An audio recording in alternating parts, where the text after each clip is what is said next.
Assalamualaikum warahmatullahi wabarakatuh. Sebelumnya izin memperkenalkan diri, nama saya Amelia Anasari dengan NIM 1211020. Di sini saya mahasiswi dari jurusan kimia Fakultas Teknik dan Informatika jurusan Universitas Jenderal Ahmad Yani. Di sini saya akan menjelaskan tentang termodinamika, eksotermik, endotermik, dan kesetimbangan kimia.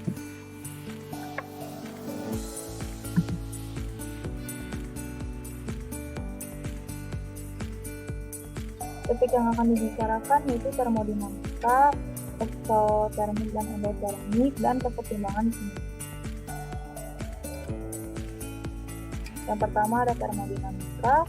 Termodinamika adalah cabang ilmu fisika yang mempelajari hukum-hukum tentang hubungan kalor dan usaha.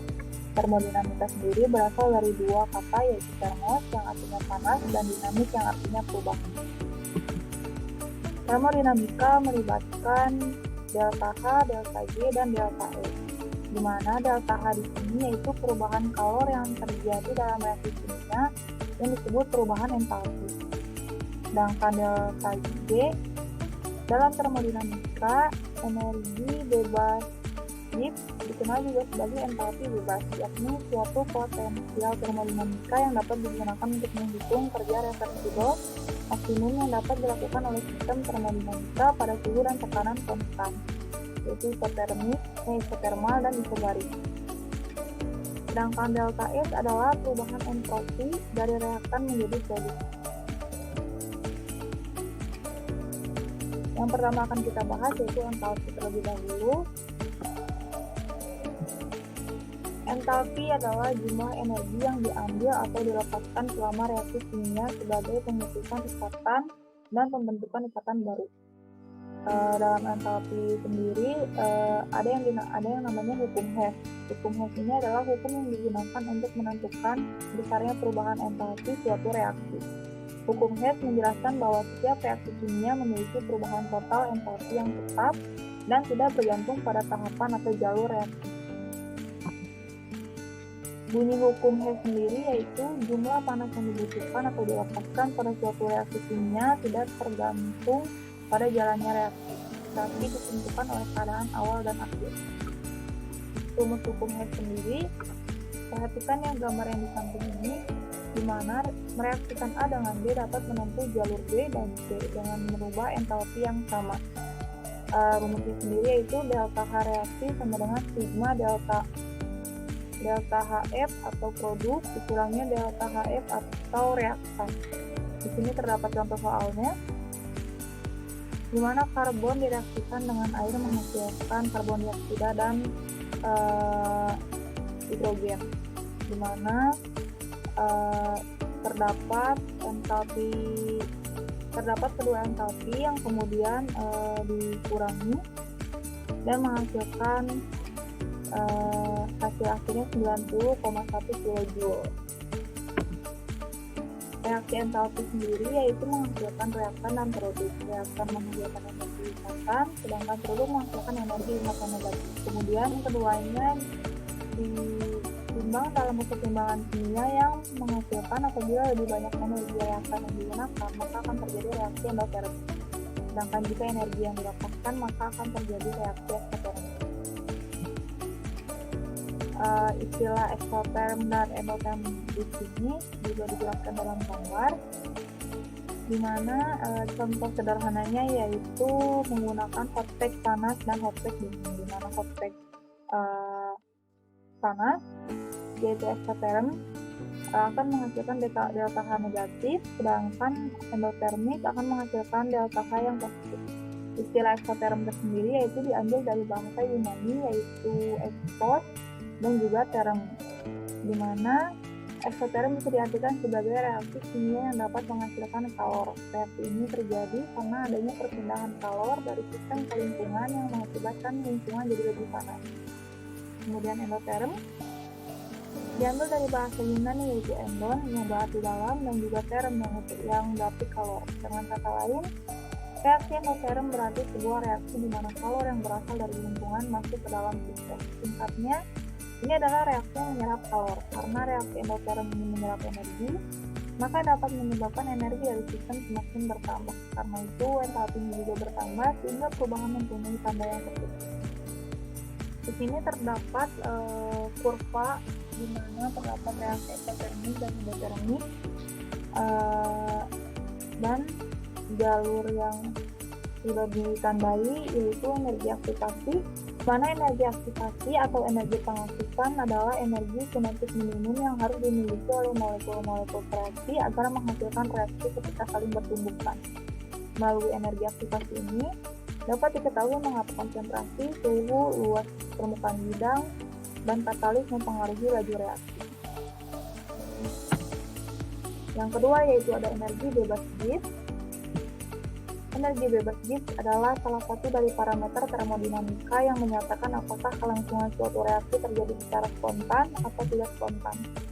Komposisi setimbang reaksi ditentukan oleh dG derajat dan K. Nilai J akan berubah seiring dengan perubahan komposisi kimia reaktan menjadi produk.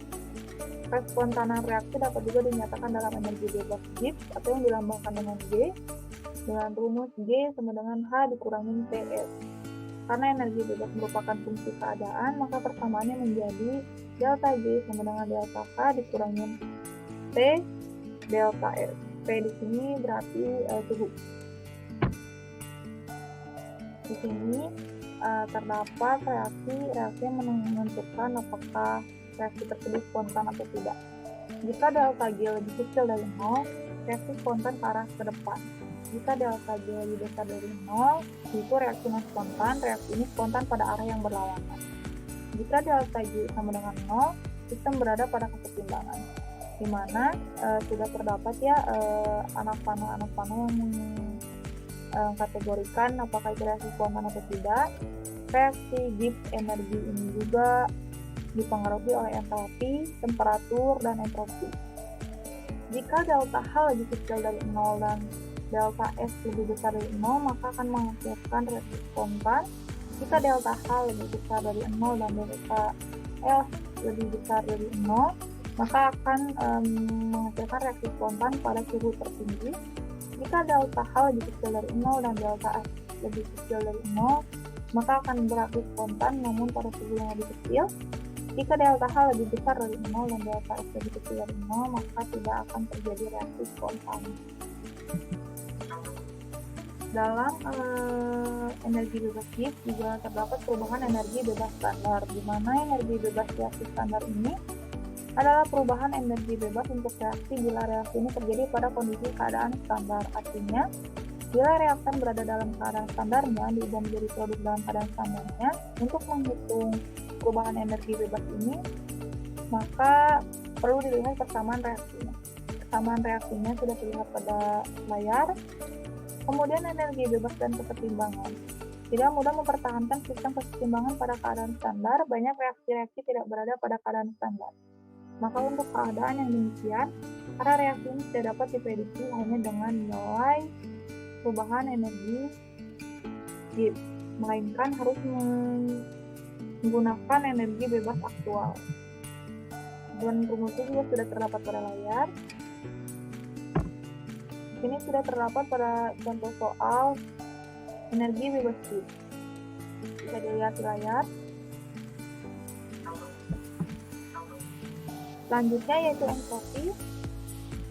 Entropi adalah keasakan atau ketidakteraturan gerak suatu molekul dari suatu sistem. Semakin tidak teratur, maka semakin tinggi entropinya. Perubahan entropi juga dipengaruhi oleh perubahan suhu, keadaan fisik, dan perubahan fase, larutan solid atau liquid, larutan gas, dan ukuran atom atau kompleksitas molekul. Entropi adalah energi yang tersedia dalam suatu sistem dengan bentuk tertentu. Entropi dilambangkan dengan huruf S dan memiliki satuan joule per Celsius.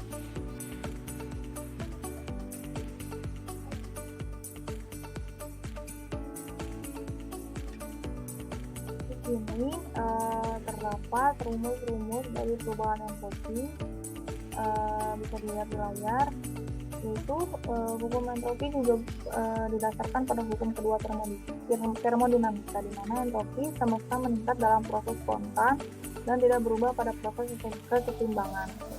Dan dapat dilihat rumusnya juga. Kemudian perubahan entropi sistem juga dapat dilihat pada layar. Perubahan entropi dalam lingkungan. Bila suatu proses eksotermik berlangsung dalam suatu sistem, kalor yang dipindahkan ke lingkungan meningkatkan gerakan molekul di lingkungan. Akibatnya ada peningkatan ketidakteraturan pada tingkat molekul dan entropi lingkungan meningkat. Sebaliknya, proses endotermik dalam sistem menyerap kalor dari lingkungan dan dengan demikian menurunkan entropi lingkungan karena gerakan molekul berkurang. Untuk proses pada tekanan, perubahan kalor sama dengan perubahan entalpi sistem. Dengan demikian, perubahan entropi lingkungan akan berbanding lurus terhadap perubahan entalpi sistem. Dan rumusnya dapat dilihat di layar. Dan berikut adalah contoh soal dari entropi. Lanjut, kesetimbangan kimia. Kesetimbangan kimia adalah keadaan saat kedua reakan dan produk hadir dalam konsentrasi yang tidak memiliki kecenderungan lebih lanjut untuk berubah seiring berjalannya waktu. Ciri-ciri kesetimbangan kimia yaitu terjadi pada reaksi reversibel, bersifat dinamis, reaksi seolah berhenti tetapi secara molekuler reaksi terus terjadi. Kemudian reaksi mencapai kesetimbangan ketika laju reaksi ke kanan sama dengan laju reaksi ke kiri, sehingga perbandingan konsentrasi reaktan dan produk itu tetap. Tetapan kesetimbangan kimia merupakan angka yang menunjukkan perbandingan secara kuantitatif antara produk dengan reaktan. Tetapan kesetimbangan ini dapat dilihat pada rumus di layar dan contoh soalnya pun sudah terdapat di layar.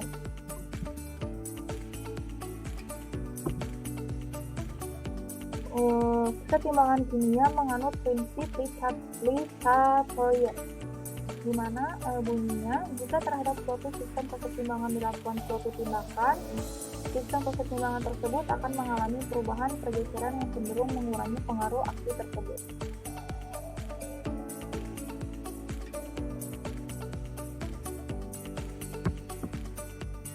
Di mana prinsip Lissat-Fourier ini menganut beberapa perubahan, yaitu perubahan konsentrasi.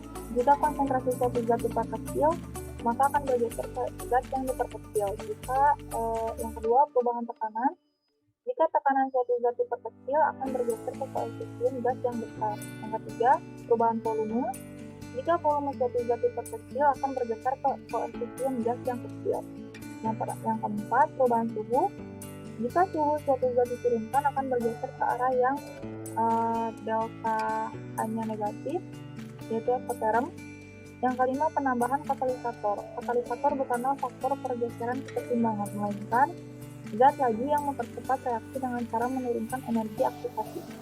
Penambahan katalis akan mempercepat terjadinya keadaan setimbang, dan komposisi zat-zat saat setimbang tidak berbeda jika digunakan katalis atau tidak. Di sini terdapat kesetimbangan dinamis. Kesetimbangan dinamis artinya reaksi ke kanan maupun di kiri terus berlangsung, tetapi dengan kecepatan yang sama. Di sini sudah terdapat contohnya, di mana ion besi direaksikan dengan ion tiosianat yang menghasilkan ion besi tiosianat. Di sini terdapat reaksinya. Yang kedua yaitu konstanta kesetimbangan. Kata kesetimbangan dari suatu reaksi dapat dinyatakan dengan ungkapan konstanta kesetimbangan yang mengkorelasikan antara konsentrasi reaktan dan produk pada kesetimbangan dan temperatur tertentu. Di sini terdapat Kc dan Kp, di mana konsentrasi di dalam persamaan konstanta kesetimbangan biasanya dinyatakan dengan mol per liter. Oleh karena itu, simbol K seringkali ditulis dengan Kc, akan tetapi untuk gas, konsentrasi reaktan atau produk dapat dinyatakan dengan tekanan parsial, sehingga K dituliskan dengan Kp. Dalam beberapa reaksi, nilai Kc sama dengan Kp, tetapi seringkali Kc dan Kp berbeda. Ini terdapat contoh soalnya.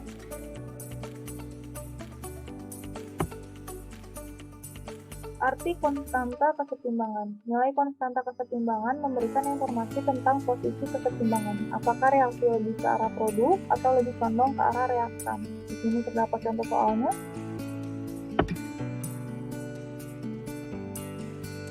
Dan pada keseimbangan kimia terdapat namanya question reaksi, di mana jika K sama dengan K, sistem berada dalam keseimbangan. Jika K lebih kecil dari K, sistem tidak berada dalam keseimbangan. Reaktan cenderung berubah menjadi produk untuk mencapai keseimbangan. Jika K lebih besar dari K, sistem tidak berada dalam keseimbangan. Produk harus kembali ke reaktan untuk mencapai keseimbangan. Di sini terdapat contoh soalnya. Sekian yang bisa saya sampaikan. Mohon maaf apabila penjelasan saya kurang jelas atau kurang dimengerti. Selanjutnya bisa tanyakan saja ke saya apabila kurang mengerti. Sekian dari saya. Assalamualaikum warahmatullahi wabarakatuh.